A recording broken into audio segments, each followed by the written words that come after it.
Hello दोस्तों, मैं आपका मित्र अजय जखराना।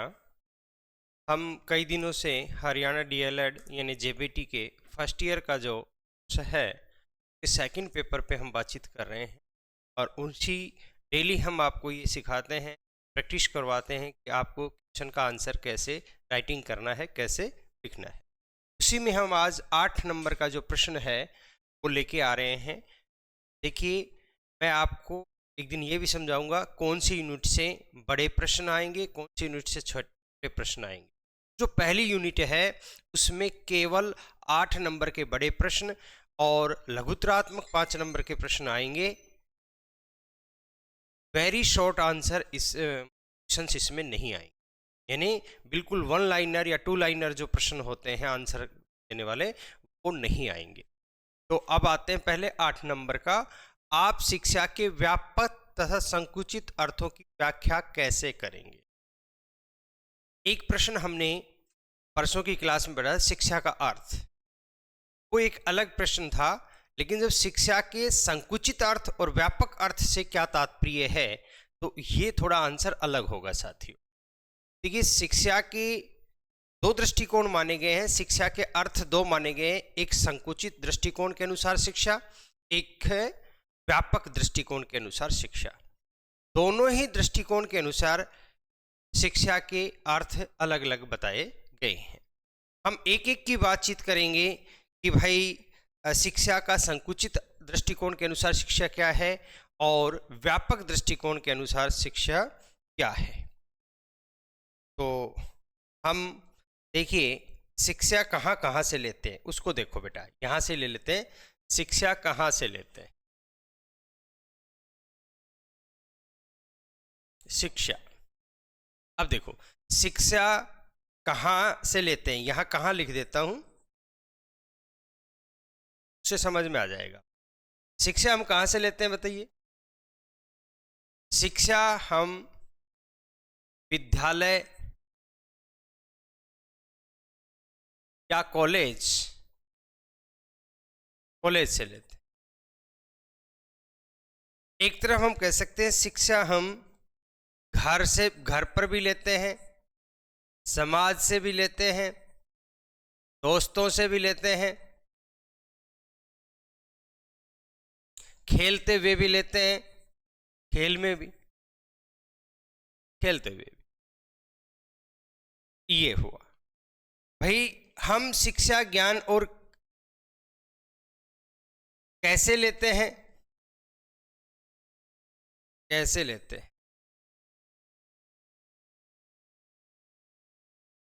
कैसे लेते हैं बेटा कि शिक्षण के द्वारा, यानी हमें कोई पढ़ाए, शिक्षण के द्वारा, शिक्षण के द्वारा कोई पढ़ाए, स्वयं के अनुभवों के द्वारा कोई नहीं पढ़ाए, स्वयं के अनुभव से भी हम सीखते हैं, उससे भी हमें शिक्षा मिलती है। अच्छा, स्कूल में हमें क्या करवाया जाता है बेटा, क्या पढ़ाया जाता है, क्या पढ़ाया जाता है। तो स्कूल कॉलेज में हमें बेटा क्या पढ़ाया जाएगा, अगर आप देखेंगे पाठ्यक्रम सिलेबस पढ़ाया जाएगा। पाठ्यक्रम, एक कैरिकुलम होता है, एक पाठ्यक्रम होता है, उसको पढ़ाया जाता है। लेकिन केवल हम पाठ्यक्रम से ही नहीं सीखते हैं, हम बिना पाठ्यक्रम के भी सीखते हैं। अर्थात हम ऐसी चीजें भी सीखते हैं जो सिलेबस में नहीं। तो हम उसे कह सकते हैं पाठ्यक्रमतर, यानी पाठ्यक्रम इतर। पाठ्यक्रम इतर, इतर का अर्थ है पाठ्यक्रम के अलावा। पाठ्यक्रम के अलावा भी हम कुछ चीजें सीखते हैं, जो घर पे सीखते हैं, दोस्तों से सीखते हैं, समाज से सीखते हैं। इसकी क्या होती, अवधि होती है।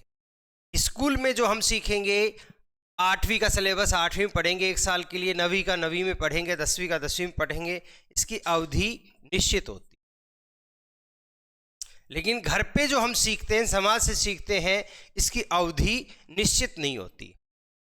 अवधि निश्चित नहीं, निश्चित नहीं।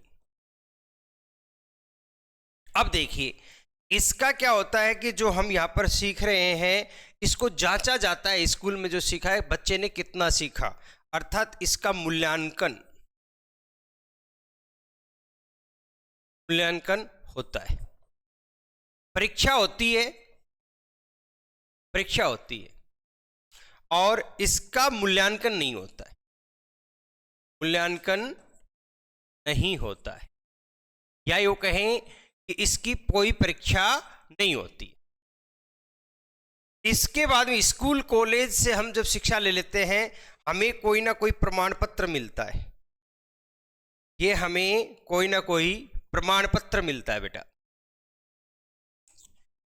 प्रमाण पत्र मिलता है परीक्षा के बाद में, प्रमाण पत्र। और इसका कोई प्रमाण पत्र नहीं मिलता, प्रमाण पत्र नहीं मिलता। तो अब आपको अच्छे से समझ में आ जाएगा बेटा, मैंने शॉर्ट में समझाया है, अभी विस्तार से बातचीत करेंगे। शिक्षा तो ये भी है बेटा, शिक्षा विद्यालय कॉलेज में भी मिलती है, घर समाज दोस्तों में मिलती है।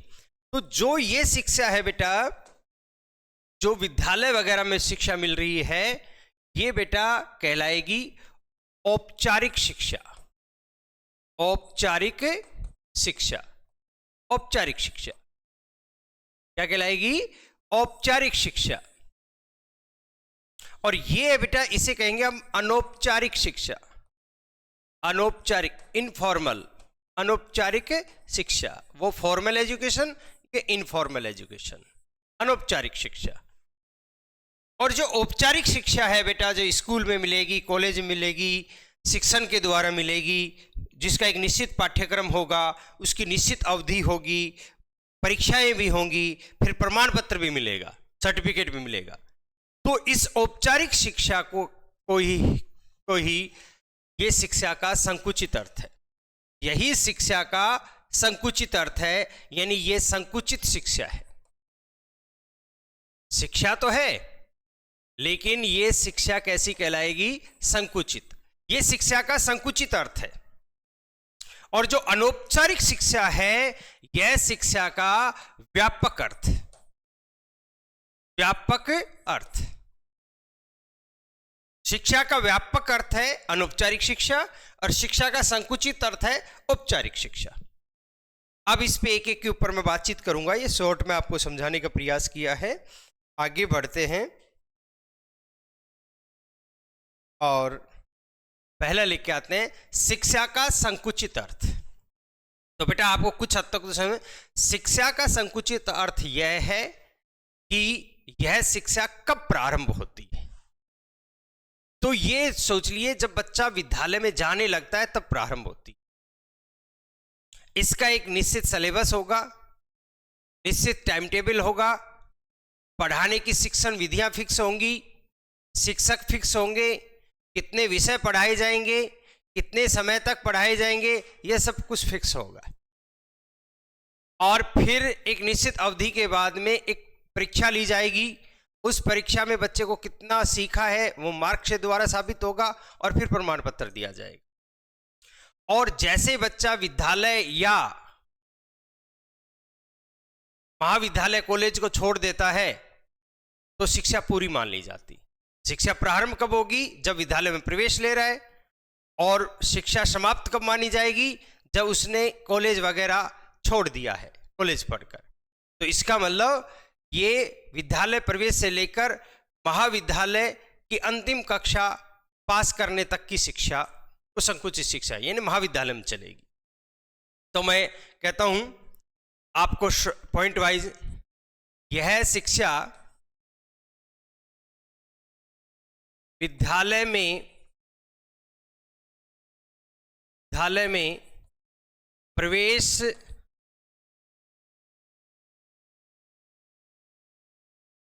लेने पर शुरू होती है।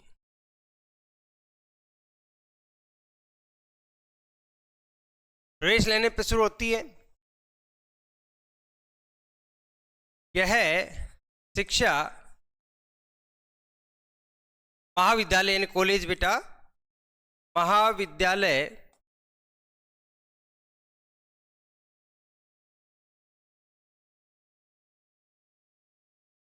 महाविद्यालय को छोड़ने से तात्पर्य बेटा उसकी वहां की अंतिम कक्षा पढ़ने के बाद, महाविद्यालय को छोड़ने पर समाप्त हो जाती है, यानी पूर्ण हो जाती है। समाप्त से तात्पर्य है पूर्ण, समाप्त से तात्पर्य पूर्ण है, कहीं ये सोचो कि वो भूल गया, पूर्ण हो जाती, ठीक है। फिर इसी प्रकार देखते बेटा,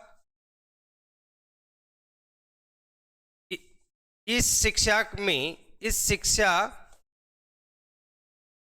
में पाठ्यक्रम निश्चित होता है। इसी प्रकार से शिक्षक निश्चित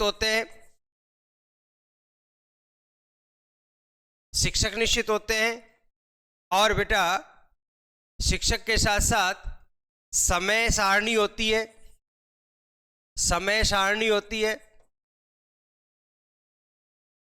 विषय भी निश्चित होते हैं, विषय और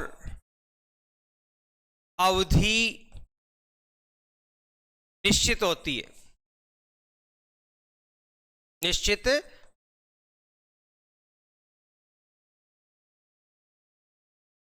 विद्यालय निश्चित होगा, स्थान भी निश्चित होगा, यानी विद्यालय यानी स्थान, शिक्षा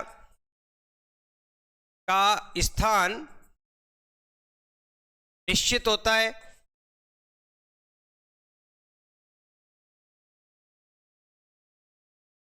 इसके अलावा पढ़ाने की शिक्षण विधियां भी निश्चित होती हैं,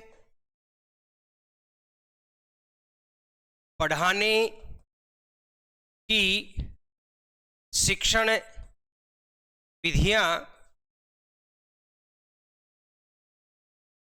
भी निश्चित होती हैं।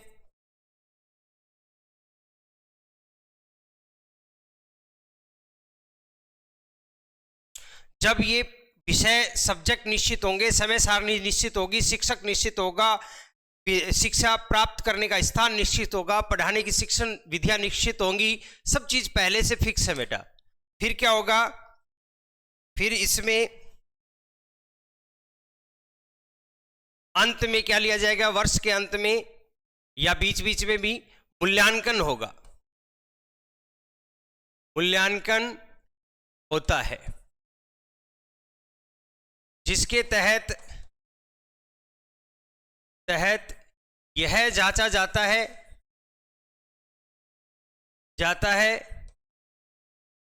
कि बालक ने कितना सीखा है।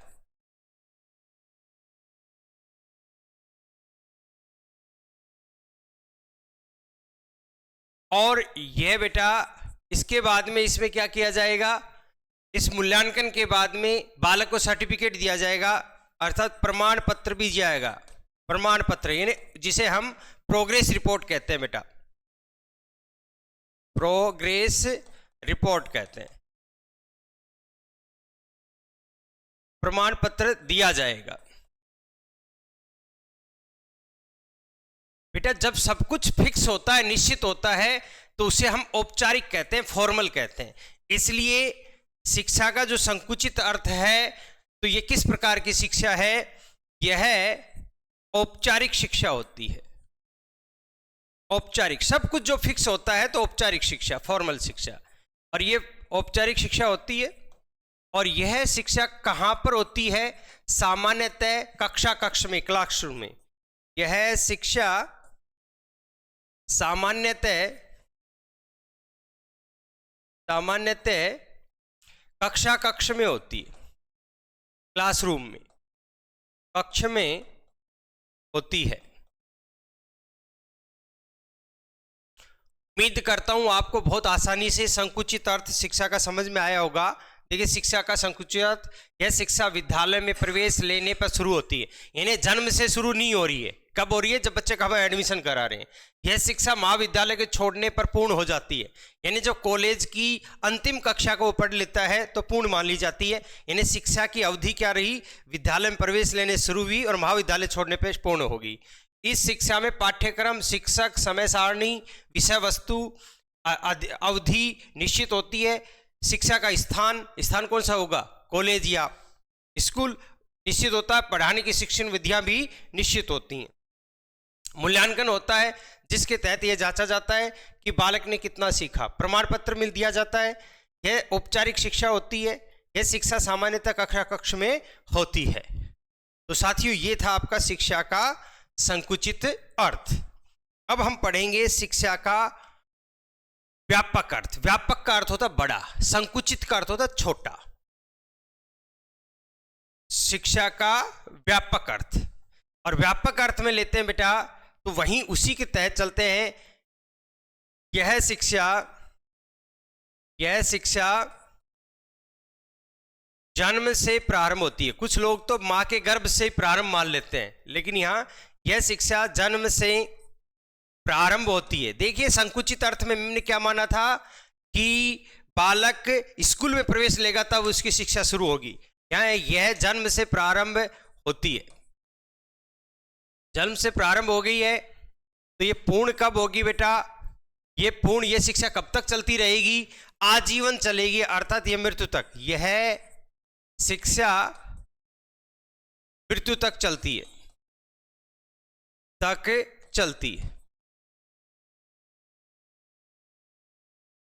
यानी आजीवन हम जो कुछ भी सीख रहे हैं वो शिक्षा के अंतर्गत आएगा।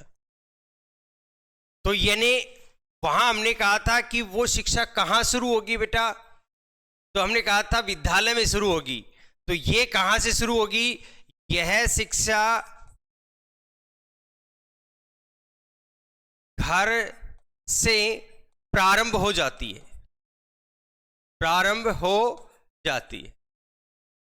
अर्थात इसमें यह माना जाता है कि बालक को जो सबसे पहले, इसीलिए तो कहा गया है बालक की पहली गुरु कौन होती है? माता होती है। क्योंकि शुरुआत में वो बच्चे को कौन सिखाती है? माँ सिखाती है। माँ से सीखता है बच्चा।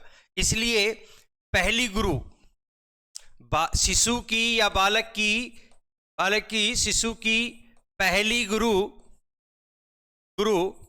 माता होती है।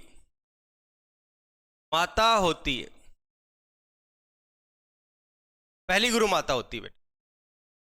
इसी में देखते हैं बेटा, अगर हम जब ये स्कूल मतलब कि माँ बाप से प्रारंभ हो गई है स्कूल, तो उसी कड़ी में हम इनको देखते हुए चलेंगे, जैसे आसानी रहेगी आपको। जैसे महाविद्यालय छोड़ने में अब ये पूर्ण मृत्यु हो जाती है। अब इसकी न तो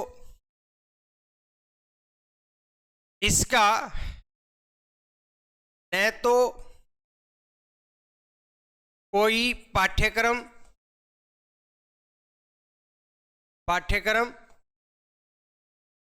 न कोई शिक्षण विधि,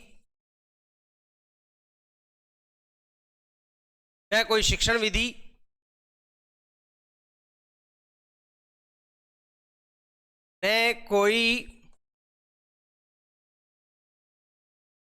शिक्षक,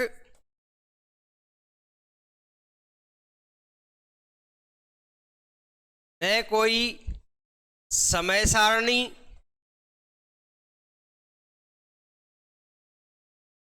न कोई स्थान,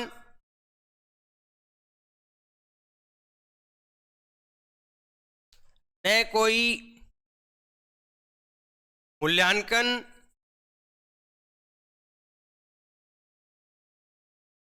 न कोई प्रमाण पत्र,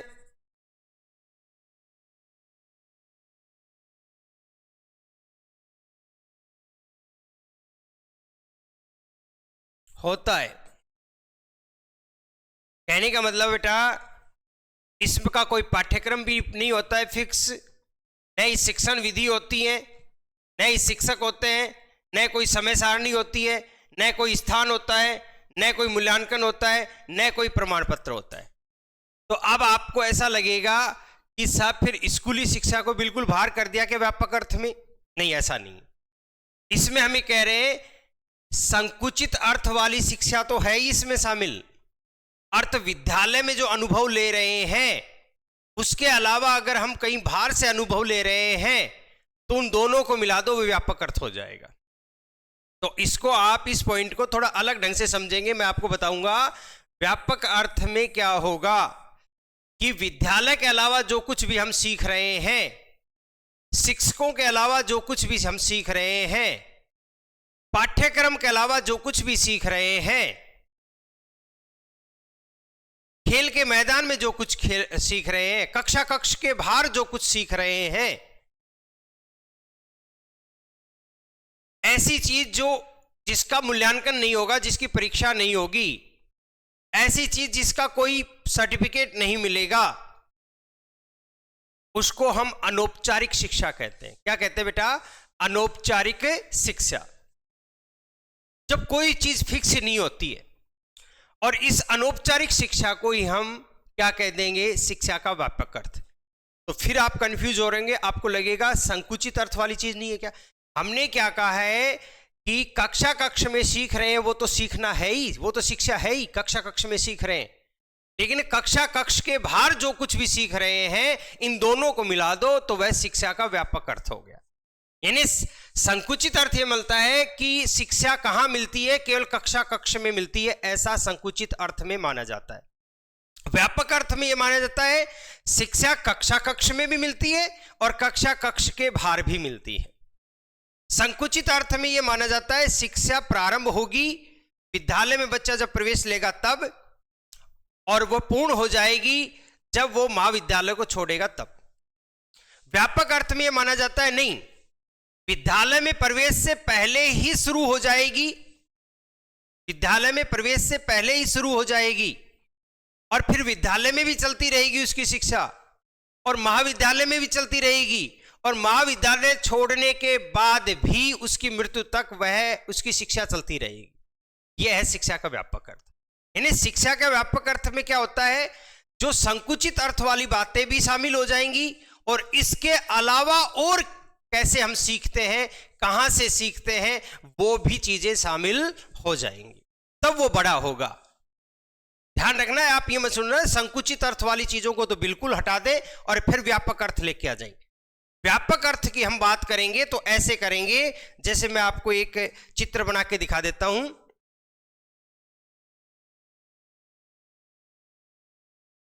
जैसे आपको ये दो गोल घेरे दिखाई दे रहे होंगे, मान लीजिए ये शिक्षा का संकुचित अर्थ है। ये शिक्षा का क्या है बेटा? संकुचित अर्थ।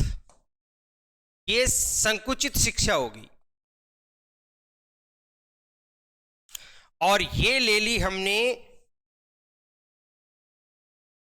शिक्षा का व्यापक अर्थ, व्यापक शिक्षा।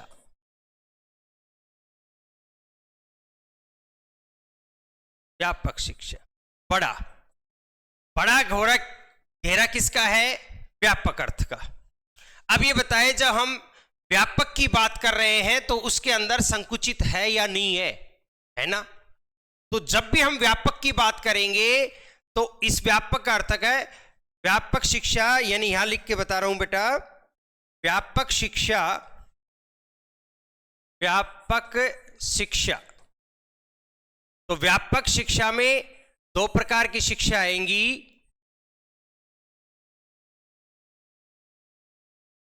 औपचारिक, औपचारिक प्लस में अनौपचारिक, अनौपचारिक, अनौपचारिक शिक्षा।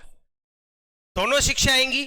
और आपको मैंने बेटा बहुत अच्छे समझाया था, औपचारिक शिक्षा कहां मिलेगी? औपचारिक शिक्षा मिलती है कक्षा कक्ष में, विद्यालय में, कक्षा कक्ष में। और अनौपचारिक शिक्षा कहां मिलती है? कक्षा कक्ष से बाहर, कक्षा कक्ष से बाहर, कक्षा कक्ष से बाहर, यानी कि समाज में, दोस्तों से, इस प्रकार से। तो अब देखियो व्यापक शिक्षा में तो दोनों शिक्षा शामिल होगी, औपचारिक शिक्षा भी, अनौपचारिक शिक्षा भी। अतः कक्षा कक्ष में मिलने वाली शिक्षा भी और कक्षा कक्ष से बाहर मिलने वाली शिक्षा, दोनों को मिलाया गया तो शिक्षा का व्यापक अर्थ हो गया। और केवल संकुचित अर्थ में क्या होगा बेटा? तो देखिए संकुचित अर्थ, संकुचित शिक्षा, संकुचित शिक्षा। अब ये संकुचित शिक्षा में क्या होगा बेटा? तो देखिए संकुचित शिक्षा में केवल औपचारिक शिक्षा होगी बेटा, औपचारिक शिक्षा, केवल औपचारिक शिक्षा। और औपचारिक शिक्षा बेटा कहां मिल रही थी? केवल विद्यालय में, यानी कक्षा कक्ष में, विद्यालय महाविद्यालय कक्षा कक्ष में। यह आजीवन नहीं चलती है, कक्षा कक्ष में, विद्यालय क्लासरूमों में ही चलती है। और यह आजीवन चलती है क्योंकि इसमें कक्षा कक्ष वाली भी शामिल है और कक्षा कक्ष से बाहर वाली शिक्षा भी शामिल है। साथियों, ये थी आपकी एक प्रकार से शिक्षा का संकुचित अर्थ, व्यापक अर्थ। व्यापक अर्थ के लिए एक कोटेशन है A.H. व्हाइटहेड की, इन्होंने बहुत अच्छे से इस चीज को समझाया है। ये देखने का प्रयास करें बेटा, शिक्षा का केवल एक ही विषय वस्तु है करेंगे, शिक्षा का केवल एक ही विषय वस्तु है और वह है अपनी सभी पूर्णताओं का सहित जीवन। इन्हें व्यक्ति में जो पूर्णताएं हैं उन पूर्णताओं के साथ जीवन ही शिक्षा का सही अर्थ है। और यह पूर्णता हमें कहां से मिलेगी? केवल कक्षा कक्ष, विद्यालय या कॉलेज में ही नहीं मिलेगी सीखने से, ये हम उससे बाहर भी बहुत सी चीजें सीखते हैं। इस प्रकार से कक्षा कक्ष का सीखा हुआ और बाहर से सीखा हुआ चीज हमें अपने आप में पूर्णता को लेके आती है और पूर्णता के साथ हम जीवन जीते हैं। यही शिक्षा का व्यापक अर्थ है। धन्यवाद मित्रों, आगे मिलते हैं।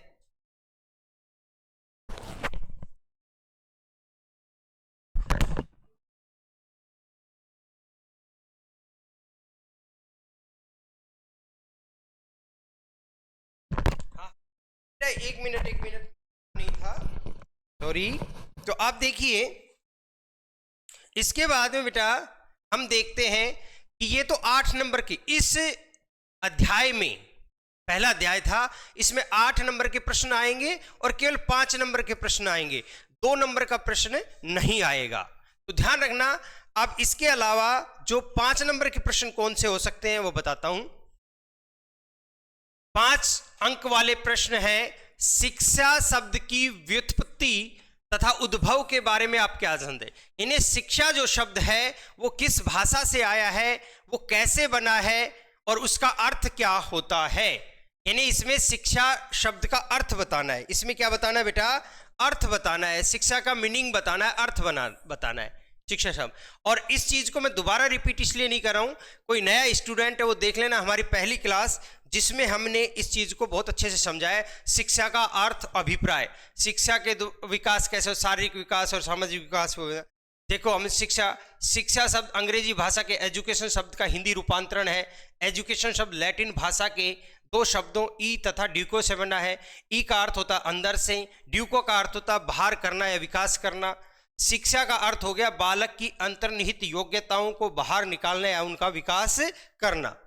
फिर हमने बताया एक दूसरा मत है जो मानता है कि एजुकेशन शब्द लैटिन भाषा के एजुसियर से बना है, जिसका अर्थ होता है प्रेरणा।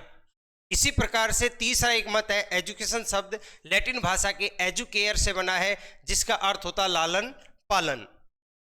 चौथा एक दृष्टिकोण है, एक मत है, धारणा है, एजुकेशन शब्द लैटिन भाषा के एजुकेटम शब्द से बना है, जिसका अर्थ होता है शिक्षण या प्रशिक्षण। तो बेटा ये हमने बता दिया था। अब देखिए इसी प्रकार से दूसरा प्रश्न है, जब आपको ये 5 नंबर का प्रश्न आए तो इतना मैटर लिखना है। अब इसको दोबारा रिपीट इसलिए नहीं कर रहा, वो क्लास आप देखना बहुत अच्छे से। फिर देखिए दूसरा प्रश्न आपके बीच में आया है बेटा, शिक्षा की 3 मुख्य विशेषताओं को, ये भी हमने पहले दिन पढ़ाई है। शिक्षा की करीब 9 विशेषताएं हमने पढ़ाई हैं, उनमें से आपको किन्हीं 3 विशेषताओं का वर्णन करना है। जैसे मैं पिछली स्लाइड आपको दिखा देता हूं।